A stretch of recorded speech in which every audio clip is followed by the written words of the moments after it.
आप देख रहे हैं अपना बिहार और आपके साथ मैं हूं विवेक। जेपी के नाम पर सियासी घमासान जारी है। कल सिताब दियारा में अमित शाह के हमले पर सीएम नीतीश कुमार ने पलटवार किया। कहा कि जिन लोगों का जेपी से कोई वास्ता नहीं वो जेपी के बारे में क्या बात करेंगे। दरअसल कल शाह ने लालू नीतीश की जोड़ी पर देश में इमरजेंसी लागू करने वाली कांग्रेस के साथ गठजोड़ करने का आरोप लगाया था। मगर उस आंदोलन की और कई लोग हैं जो पूरा जीवन जेपी का और लोहिया जी का नाम दिए। मित्रों, आज मैं बिहार की जनता को पूछने चाहता हूं, जो जेपी का नाम लेकर जेपी आंदोलन से उपजे नेता आज कांग्रेस के गोदी में बैठे हैं केवल और केवल सत्ता के लिए, उसके साथ आप सहमत है क्या? जरा जोर से बोलिए, सहमत है क्या? ये जयप्रकाश के सिद्धांतों की राजनीति है, ये जयप्रकाश का बताया हुआ मार्ग नहीं। अरे बताइए, आप जिन लोगों का नाम ले रहे हैं उनको जेपी से कोई मतलब था? थोड़ा पीछे जो राजनीति 20 साल से जिसका शुरू हुआ उसके बारे में आप लोग कहिएगा कोई मतलब है? कल ही हम कह चुके, इन लोगों को जो मन में आवे बोले। कोई चीज की जानकारी है जेपी के बारे में? इन लोगों को क्या आइडिया है? किन्हीं चीज के बारे में कोई आइडिया है जी? कोई मतलब है? कब से राजनीति में आए पता है ना? देख न लीजिए, आज जो मौका मिल गया है इन लोगों को, आज जिसको मौका मिल गया है, अब हम करें क्या? आप लोगों को कुछ बोल सकते हैं? पूछिए।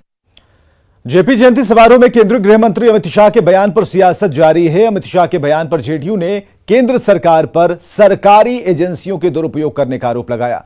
जेडीयू नेता और मंत्री विजय कुमार चौधरी ने बीजेपी पर जेपी के कद को छोटा करने का आरोप लगाया। वहीं दूसरी तरफ नेता प्रतिपक्ष विजय सिन्हा ने कहा कि कम सीट होने के बाद प्रधानमंत्री मोदी और अमित शाह ने नीतीश कुमार को सीएम बनाया। दरअसल बात यह है कि जो लोग भी जेपी को कांग्रेस विरोधी कहते हैं वो सिर्फ जेपी के व्यक्तित्व को राजनीतिक रंग देकर उनके कद को छोटा करने की कोशिश कर रहे हैं। जिंदगी भर अपने को राजनीति से दूर रखकर संवैधानिक मूल्यों और जनहित की आवाज उठाने वाले व्यक्ति के रूप में पहचान बनाने की उन्होंने कोशिश की। ये समझिए उनके साथ नाइंसाफी है। देखिए, आज उन्हीं के बल पर दिल्ली दरबार से बिहार उनको लाया गया। बीजेपी ने उनको बहुमत नहीं रहते हुए उनको सरकार में स्थापित किया, मुख्यमंत्री बनाया। इतने वर्षों तक बीजेपी ने चाणक्य बन के चंद्रगुप्त के रोल अदा करने का मौका दिया और आज उसके बारे में इस तरह का वक्तव्य, इस तरह का चिंतन दुखद और दुर्भाग्यपूर्ण है। बिहार में रोजगार का घमासान जारी है। बीजेपी प्रदेश अध्यक्ष संजय जायसवाल एक पुराना वीडियो सोशल मीडिया पर डालकर सीएम नीतीश से जवाब उन्होंने मांगा है, जिसमें उन्होंने रोजगार को लेकर बयान दिया था। दरअसल एक सभा के दौरान तेजस्वी पर पलटवार करते हुए नीतीश कुमार ये बयान दे रहे थे। नीतीश कुमार ने संजय जायसवाल की वीडियो पर जवाब देते हुए कहा कि पहले पता करिए वो कहां थे। करने का न कोई ज्ञान है न कोई जानकारी है कि कहां होगा। आजकल हम देखते कहता है इतना लोगों को नौकरी दे। अच्छा, ऐसा कहीं है कोई दुनिया में जी? आप उतने लोगों को नौकरी दोगे तो बाकी को कहा नहीं दोगे? सबको दे दो। आप पैसा कहां से लाओगे? जिसके चलते अंदर गए उसी पैसा से होगा क्या? राज्य में तो नहीं पैसा होगा। इन लोगों का बजट क्या था? 24,000 करोड़ से भी कम, और हम तो 2,11,000 करोड़ से आगे पहुंचा दिए और 6 लाख से भी ज्यादा लोगों को हमने नौकरी दी। अभी चल रहा 60-70 हजार के नौकरी का काम। तो हर काम जो जरूरी है हम लोग करते रहे हैं, आज जो होना नहीं है, आज जो हो ही नहीं सकता। अगर करोगे तो पैसा आएगा कहां से? ऊपर से आएगा? कहां से आएगा? कि नकली नोट मिलेगा? क्या मिलेगा? यह रेलवे से आएगा? कहां से आएगा? नौकरी देने के विषय पर सर, तेजस्वी पर सर आपने कहा, वो वीडियो डाला है संजय जायसवाल ने, कहा कि आप पहले कह रहे थे कहाँ से देंगे, भरोसा नहीं है। इनके बारे में कह रहे हैं संजय जायसवाल आप पर कह रहे थे कि नौकरी देने पर उनको भरोसा नहीं है। 70 के दशक का रिकॉर्डर आपको बताया है। आप जान न लीजिए, उन्हीं से पूछ लीजिए ना कि आरजेडी में कब थे।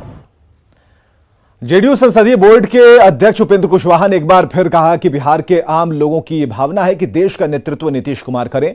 हालांकि उन्होंने ये भी कहा कि पार्टी ने नीतीश कुमार को देश में विपक्ष को एक करने के लिए अधिकृत किया है, लेकिन उनकी अपनी भावना है कि सीएम नीतीश देश का नेतृत्व करें या ना करें।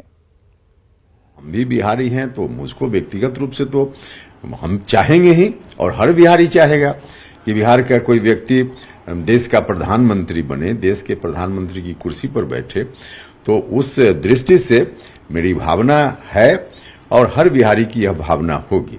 लेकिन जहां तक पार्टी का सवाल है, तो पार्टी ने नीतीश कुमार जी को फिलहाल अधिकृत किया है विपक्ष को एक साथ लाने के लिए। हम फिर दोहराएंगे कि पार्टी की कोई शर्त नहीं है कि विपक्ष के लोग एक साथ आवें और नीतीश जी को नेता मान लें, यह नहीं है। पहले तो सब लोग एक साथ आवें और उसके बाद नेता सब लोग मिलकर तय करेंगे कौन व्यक्ति होगा, ये भविष्य की बात है। लेकिन बिहारी होने के नाते हम लोग तो व्यक्तिगत रूप से चाहेंगे, या कोई बिहारी चाहेगा कि नीतीश कुमार हों। मुख्यमंत्री मुलायम सिंह यादव के पूर्व मुख्यमंत्री मुलायम सिंह यादव के निधन के बाद उन्हें श्रद्धांजलि देने आज बिहार के मुख्यमंत्री नीतीश कुमार सफाई पहुंचे। मुलायम सिंह की अंतिम विदाई में नीतीश कुमार शामिल नहीं हो पाए थे, लिहाजा आज वे विशेष विमान से लखनऊ होते हुए सैफई पहुंचे और पूर्व मुख्यमंत्री अखिलेश यादव समेत उनके परिवार के अन्य सदस्यों से मुलाकात की। मुलायम सिंह यादव के निधन से पूरे देश में शोक की लहर है। मंगलवार को मुलायम सिंह यादव पंचतत्व में विलीन हो गए।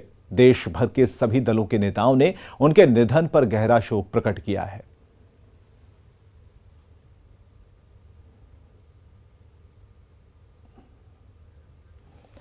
गोपालगंज विधानसभा का उपचुनाव रोचक होता जा रहा। आज पूर्व सांसद अनिरुद्ध प्रसाद और साधु यादव की पत्नी इंदिरा यादव ने बीएसपी से नामांकन किया। इंदिरा यादव आरजेडी अध्यक्ष लालू प्रसाद की सरहज हैं और डिप्टी सीएम तेजस्वी यादव की मामी हैं। इंदिरा यादव ने नामांकन के बाद कहा कि वे अपने जियाजी और दीदी से आशीर्वाद लेंगी। और आपको बताएं कि गोपालगंज में 3 नवंबर को उपचुनाव का मतदान होना है और 6 नवंबर को मतगणना की तिथि निर्धारित है। विकास मुद्दा है, जो अधूरा काम बाकी है उस सब के लिए पूरा करने। तेजस्वी जी की पार्टी भी लड़ रही है, तो आशीर्वाद हुआ कि नहीं, मामी का आशीर्वाद हुआ कि नहीं? उस पर कुछ नहीं बोलेंगे। अब बड़े जीजा जी आप दीदी से आशीर्वाद लेंगे, आशीर्वाद लेना चाह रहे हैं। मामी ठीक है, वो तो लड़ाई के मैदान में सब जारी है। क्या साथ में है? लड़ाई के मैदान में सब जायज है। चलिए, मामा का आशीर्वाद होगा कि नहीं? मामा का आशीर्वाद सब सब सब सब लड़ाई के मैदान में सब जारी है, सब जायज है। चलिए, सब जायज है, सब जायज। पटना जंक्शन पर आने वाले त्योहारों की सुगबुगाहट दिखने लगी। दूसरे राज्यों से आने वाली ट्रेनों में भारी भीड़ नजर आ रही है। रेलवे स्टेशन पर यात्रियों की आवाजाही बढ़ गई है। स्टेशन का जायजा लिया सहयोगी विनीता मिश्रा ने।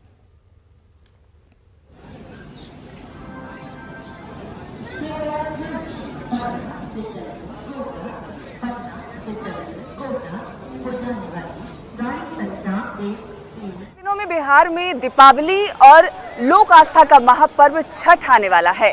ऐसे में पटना जंक्शन पर लोगों की आवाजाही बढ़ गई है। तस्वीरों में साफ तौर पर देख सकते हैं कि कितने अधिक लोग पटना जंक्शन पर यहां वापस अपने घर आ रहे हैं।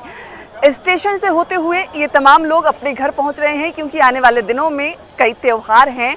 दीपावली और छठ में दूर दूर से लोग अपने घर पहुंचते हैं, क्योंकि साल में एक दिन ये त्योहार आता है। और ऐसे में छठ महापर्व को लेकर पहले से ही लोग घर पहुंचने लगते हैं। और पटना जंक्शन की जो तस्वीर है वो साफ बयां कर रही है कि लोग कितने उत्साहित हैं। लोगों के लिए लोक आस्था का महापर्व छठ कितना महत्वपूर्ण है। सिर्फ यहाँ लोग ही लोग नजर आ रहे हैं। सभी ट्रेनें लगभग खचाखच भरी हुई नजर आ रही है और सभी के हाथ में आप साफ तौर पर देख सकते हैं बैग हैं, उनके सामान हैं, क्योंकि कई लोग बाहर रहते हैं और ऐसे में अपने घर कभी आए या ना आए, लेकिन छठ के समय ये लोग जरूर आते हैं। यही वजह है कि अभी से, हालांकि अभी दीपावली और छठ आने में समय है, लेकिन अभी से ही स्टेशन पर लोगों की भीड़ बढ़ गई है, लोगों की आवाजाही बढ़ गई है। हजारों लोग हर दिन यहाँ पे ट्रेन के माध्यम से आ रहे हैं, जा रहे हैं, क्योंकि छठ महापर्व को लेकर सभी समय से पहले अपने घर पहुंच जाना चाहते हैं।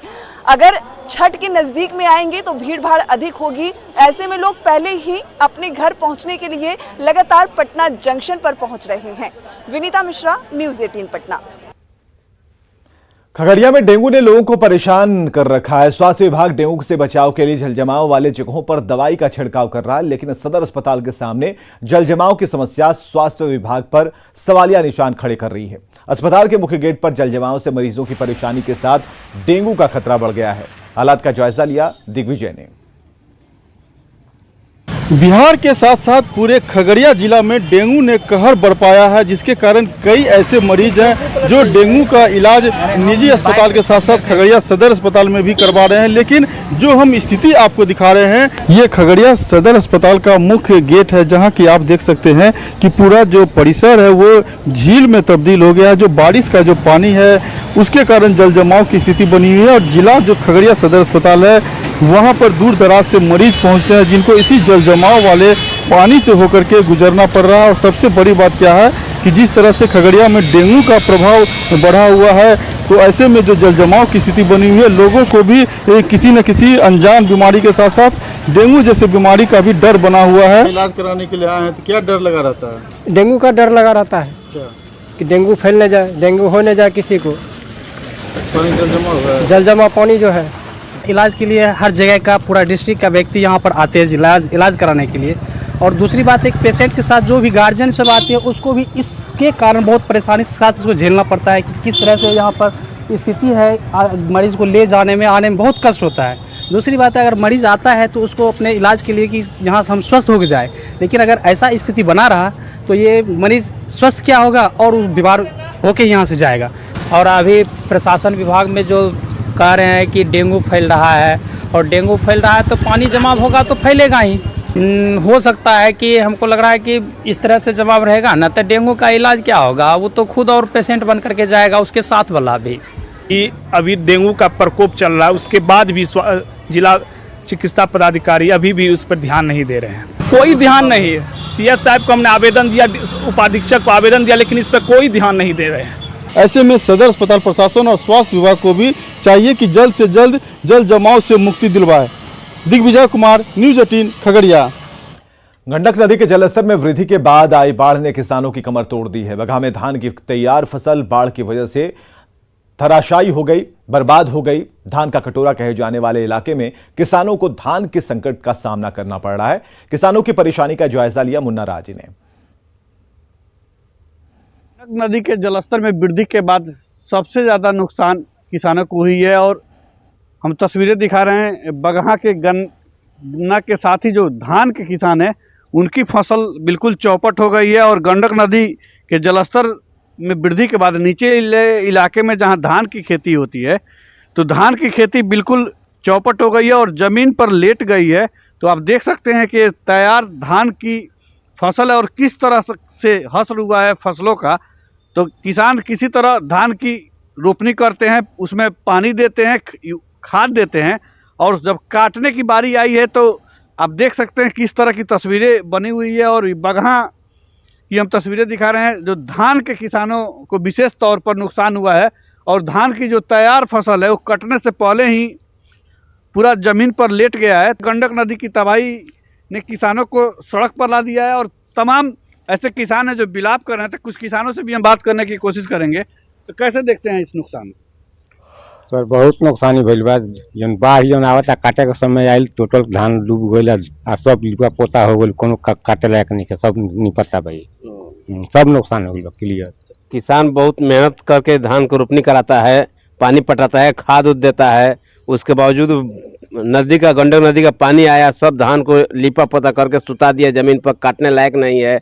इससे किसान को बहुत बड़ा नुकसान हुआ है। सरकार से क्या मांगते हैं? हम तो सरकार से यही मांग करेंगे कि किसानों को मुआवजा दे। देख सकते हैं किस तरह की स्थिति बनी हुई है, और विशेषकर धान की खेती की हम लोग बात करें तो धान की खेती लगभग चौपट के बराबर है निचले इलाकों में, जहां गंडक नदी का पानी घुस गया था। तो कुल मिलाकर अब किसानों को सरकार के अनुदान की तरफ आस है। मुन्ना राज, न्यूज़ 18 बगहा। मसौढ़ी में तेज हवा और बारिश से फसलों को नुकसान हुआ है। बारिश की वजह से सैकड़ों बीघा में लगी धान की फसल नष्ट हो गई और इसकी वजह से किसानों की हालत खराब हो गई। यह सब बेमौसम बरसात और तेज चक्रवात की वजह से हुआ है, जिससे किसान काफी परेशान हैं और किसानों की चिंता बढ़ गई है। जैसे कि धान का फसल बर्बाद हो चुका है। इससे क्या हानि होगा? इससे क्या हानि होगा? हानि होगा कि बर्बाद हो गया, गिर जाने से बर्बाद है। लगभग कितने बीघे में होगी? लगभग 150 बीघा से कम होगा। जिसे सब कर्ज लेके खेती करते हैं, बताइए तो इससे क्या मैंने हम लोग का फायदा है? नुकसान है। हाँ, नुकसान हुआ ना, यही नुकसान किसान के बहुत मार हुआ। सीतामढ़ी शहर से गुजरने वाली लखनदेई नदी सालों बाद अपने पुराने रंग में दिखाई दे रही है। जल संसाधन विभाग के प्रयास के बाद नदी में जल प्रवाहित होता दिख रहा है। सीतामढ़ी के डुमरा प्रखंड में और डुमरा प्रखंड से होकर गुजरने वाली यह लखनदेई नदी है और लखनदेई नदी के बारे में अब लोग कहने लगे हैं कि लखनदेई नदी अब हंसने लगी है, क्योंकि काफी दिनों तक यह वनवास में थी और लगातार यह रो रही थी नदी, लेकिन अब हंसने लगी है। जाहिर सी बात है, जल संसाधन विभाग के द्वारा इस नदी को जिंदा करने के लिए काफी प्रयास किए गए थे और 5 साल का वक्त लगा। 100 करोड़ रुपए की राशि खर्च की गई, तब जाकर इस नदी का उद्धार हुआ है और भगवान राम के भाई लक्ष्मण के द्वारा इस नदी का उत्पत्ति किया गया था। कहा जाता है, पुराणों में ऐसी चर्चा है कि जब माता सीता की डोली जनकपुर से अयोध्या के लिए जा रही थी, तब भगवान राम के भाई लक्ष्मण ने माता सीता के लिए अपने बाण से इस नदी का उत्पत्ति करने का काम किए थे और यह नदी धार्मिक दृष्टिकोण से भी काफी महत्वपूर्ण है। इसे फायदा है कि उपजनी करते हैं, पटौना करते हैं, पटा के उपजाते हैं, इस समय गुजरान करते हैं। पहले क्या स्थिति था? पहले तो बहुत गड़बड़ था, पहले पानी नहीं रहता था। जी ना। लक्ष्मण नदी में जो पानी आया है उससे किसानों को बहुत फायदा हो रहा है और खासकर जो भी पर्व त्योहार का सीजन है, पर्व त्योहार के सीजन में भी पानी आने से बहुत सहूलियत हो गई है लोगों को। जैसे मूर्ति विसर्जन के लिए कृत्रिम तालाब बनाया गया था, अगर पानी नहीं होता तो वहाँ फिर दमकल सेट वगैरह लगाना होता प्रशासन को। नदी काफी कारगर साबित होगा, क्योंकि अधिकांश पर्व त्योहार लोग नदी में करना छोड़ दिए थे, लेकिन आने वाले समय में अब छठ जैसा महान पर्व वो भी इसी नदी में होगा। राकेश रंजन, न्यूज 18, सीतामढ़ी।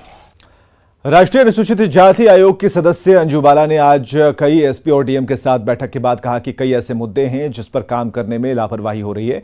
मुद्रा योजना, स्टार्टअप योजना का लाभ नहीं मिल पा रहा है और इसके लिए पटना प्रमंडल को 15 दिन के अंदर डाटा देने का निर्देश दिया गया है। अंजू बाला ने कहा कि बैठक में कई निर्देश जारी किए गए हैं। इसमें क्योंकि सभी डिपार्टमेंट हमने लिए थे और क्योंकि ये डिवीज़न की मीटिंग थी और बहुत सारी कमियां हमने देखी थी। जब हमें पता चला कि मुद्रा योजना के तहत यहाँ पे जितना लोन होना चाहिए था नहीं हो रहा है, स्टैंड अप इंडिया में जितना होना चाहिए था नहीं हो रहा है, और जो हमारी महिलाएं हैं, महिला को सक्षम बनाने के लिए सेल्फ हेल्प ग्रुप चलाए जाते हैं, उसके तहत उसको लोन दिया जाता है। एक बेटी को सक्षम बनाने के लिए हमारे माननीय प्रधानमंत्री जी लाल किले से भी आह्वान करते हैं, उस तहत भी जितना आगे बढ़ना चाहिए था, बहुत सारी योजना इसमें नहीं बढ़ पा रहे थे।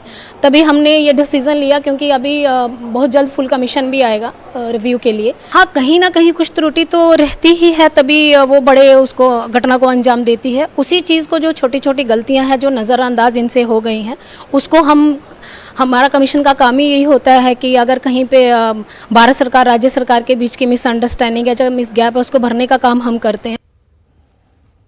छोटे संतराल के बाद देखिए जोहार झारखंड।